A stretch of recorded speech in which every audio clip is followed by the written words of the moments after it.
बच्चों मैं आपको आज रीजनिंग के बारे में बात करूं, क्योंकि बहुत सारे लोग आपको हो सकता है रीजनिंग में भी डरा रहे हो यार, वो दिखाएगा। हाँ ठीक है। तो अगर हम बात करते हैं कि कोडिंग डिकोडिंग, चलो ये चैप्टर्स का नाम दे रखा है, मैं चैप्टर्स का नाम नहीं पढ़ रहा हूं, ये चैप्टर्स हैं, इन चैप्टर्स से क्वेश्चंस आए हैं। तो आप देख रहे हो ये वही चैप्टर्स हैं जिनसे आप उम्मीद करते हो। एक नया चैप्टर कैलेंडर, आपके कैलेंडर तो बिल्कुल सिलेबस में होता है, तो बस बच्चा एक्सपेक्ट करके नहीं जाता। कैलेंडर बहुत सालों से नहीं आ रहा था, क्लॉक बहुत सालों से नहीं आ रही थी, पर ऐसा नहीं कि वो रीजनिंग नहीं है, रीजनिंग है तो आ जाती है। या बहुत जगह मैथ्स में भी पूछा जाता रहा है, पर ये रीजनिंग में पूछा गया है। ठीक है, बाकी आप देखते हैं इनइक्वालिटी, तो ये इनइक्वालिटी नहीं कहेंगे आप इसको एक्चुअल में, ये बस कोडिंग का ही एक टाइप है, पर ये नया टाइप है एकदम। ठीक है, तो 3-4 क्वेश्चन इस चीज के आ रहे हैं जिससे बच्चा थोड़ा सा, इसलिए इसको हमने मॉडरेट लिख दिया, क्योंकि बच्चों के सामने न्यू है तो बड़ा आसान, पर है न्यू। अब चूंकि बच्चा दूसरा भी जो होता है वो भाई नए क्वेश्चन को आकर के हमें भी नहीं समझा सकता कि सर ऐसा ऐसा करके कुछ क्वेश्चन आया था, पर जितने ने भी बता पाए उससे हमने अंदाजा लगा लिया कि ये तो आसान है। ठीक है, बाकी क्योंकि क्वेश्चन जो बता पाए उससे एक अंदाजा हो गया कि क्वेश्चन आसान है और किया जा सकता है। इनइक्वालिटी को पार्ट उसको नहीं कहेंगे। कैलेंडर के 2 क्वेश्चन आ रहे हैं, इसलिए इसको इजी टू मॉडरेट में रखा, क्योंकि बच्चा इसकी उम्मीद भी करके नहीं जा रहा था, लेकिन क्वेश्चन आसान आ रहा है कैलेंडर से। बात करते हैं फिगर सीरीज की, तो इजी टू मॉडरेट, थोड़ा सा ये फिगर की सीरीज आ रही है, जैसे आकृति अगली क्या आएगी वैसे टाइप, तो ये भी इजी टू मॉडरेट क्वेश्चन है। तो मैंने आपको चैप्टर्स के नाम दे दिए हैं। मिसिंग नंबर, इसमें बच्चा फंसता है, तो ये क्वेश्चन भी इजी ही है। तो पूरी रीजनिंग अगर आप देख पाते हैं, तो अगर आप रीजनिंग ऐसी तो आइए भैया 16-17 क्वेश्चन, क्योंकि नए क्वेश्चंस के लिए हम आप पे भरोसा नहीं कर सकते कि आप कर पाएंगे नहीं। आज के बच्चे तो इसको नहीं कर पाए होंगे, तो इनको नॉर्मलाइजेशन में फायदा हो जाएगा, लेकिन आगे को बच्चे को ये पता रहेगा नया क्वेश्चन है तो थोड़ा दिमाग लगाना है। तो इन क्वेश्चनों को बच्चों अगले आपके लिए भी आए तो इस पर दिमाग सबसे बाद में लगाना, सबसे लास्ट में इनको करना है। ये नए से टाइप है, इन पर फिर आप अगर दिमाग लगा जाओगे तो क्वेश्चन बन जाएगा आपसे। 16-17 क्वेश्चंस आप रीजनिंग में आज के बच्चों के लिए अगर इतना कोई कर रहा है तो बहुत अच्छा उसका माना जाएगा। ठीक है, आज के बच्चों के साथ कल से स्कोर बदल जाएगा, क्योंकि कल से बच्चों को पता होगा कैसा आ रहा है। ठीक है, अब अगर हम बात करते हैं, और तो आज के बच्चों को नॉर्मलाइजेशन में फायदा मिलेगा।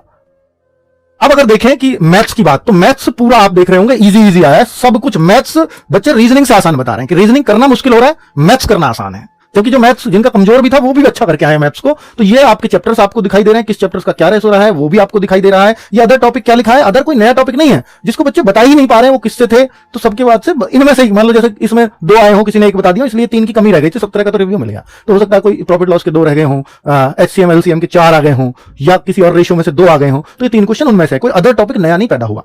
ठीक है, तो ये सब इजी ही आए हैं, और बच्चे ये बोल रहे हैं कि अगर हमारा मैथ्स थोड़ा सा भी ठीक है तो हम 3 ही स्कोर करेंगे, इसमें 18, 19 और 20।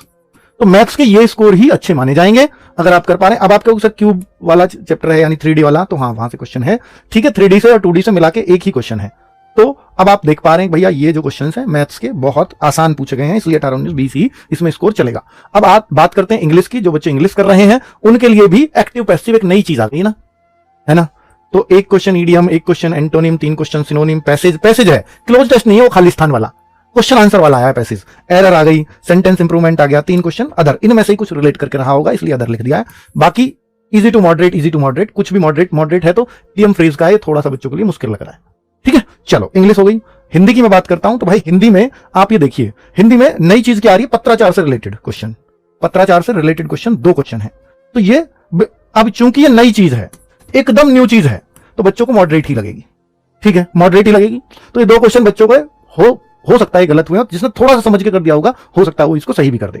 ठीक है, 2-3 क्वेश्चन वाक्य शुद्धि के हैं, तो वो वाक्य शुद्धि एकदम से थोड़ी सी बच्चों को लगती है, इसलिए इजी टू मॉडरेट लिख दिए। बाकी बच्चों के कहने के अकॉर्डिंग है, क्वेश्चन देखेंगे तो समझ में आएगा। शब्द समूह के लिए 1 शब्द, तो ये इजी टू मॉडरेट है, 1-2 क्वेश्चन बता रहे हैं बच्चे इसमें से, है ना। और तत्सम तद्भव के 2 क्वेश्चन बच्चे बता रहे हैं। शब्दावली, ये शब्दावली क्या है, शब्दावली ऐसे है कि हिंदी में मीनिंग लिख दिया, नई चीज आई है, ये भी न्यू है, तो इसलिए इसको मॉडरेट बोला गया है। तो अब जो क्वेश्चन हम बोले, तो 5 क्वेश्चन तो हिंदी में इस बार न्यू आ गए हैं, जैसा हिंदी पूछा जाता था वैसा हिंदी नहीं पूछा गया। ये क्या है, वर्ड मीनिंग है, हिंदी से इंग्लिश बनवाने के लिए किसी हिंदी की इंग्लिश क्या बनेगी, और इंग्लिश में लिख दिया तो उसकी हिंदी क्या होगी, तो ट्रांसलेट है वर्ड मीनिंग का, है ना। तो वर्ड मीनिंग याद है तो भाई ये ऑप्शन देख के तो लगाया ही जा सकता है, कोई दिक्कत वाली बात इसमें होगी नहीं वैसे ज्यादा। पर ये चीजें किसी ने भी हिंदी में, कोई भी इनको पढ़ा नहीं सकता, ना कोई एक्सपेक्ट कर सकता है कि ऐसी चीजें हिंदी में आ सकती हैं। गद्यांश आपका क्वेश्चन आंसर वाला आ रहा है।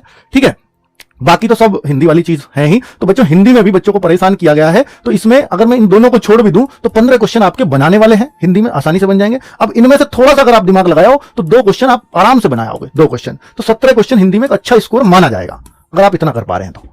ठीक है, चलिए, तो जीएस में ये रहा है इजी टू मॉडरेट, क्योंकि जीएस इजी टू मॉडरेट ही होती है। फिर भी जीएस को अगर आप 14 के आसपास कर दे रहे हैं तो वो एक ठीक ठाक है। बाकी आपको बता दिया गया है कहां से क्या पूछा गया है, पॉलिटी के कितने क्वेश्चन है, ज्योग्राफी के कितने, करंट अफेयर्स के कितने, साइंस के कितने, तो उस तरह के आपके क्वेश्चंस को बता दिया गया है, समझा दिया गया है। तो इस तरह 14+ अगर कोई कर रहा है जीएस में तो एक अच्छा स्कोर होगा, मतलब हिंदी भाषी स्टेट्स के लिए अच्छा स्कोर है, और ये किया जा सकता है, इसलिए मैंने आपको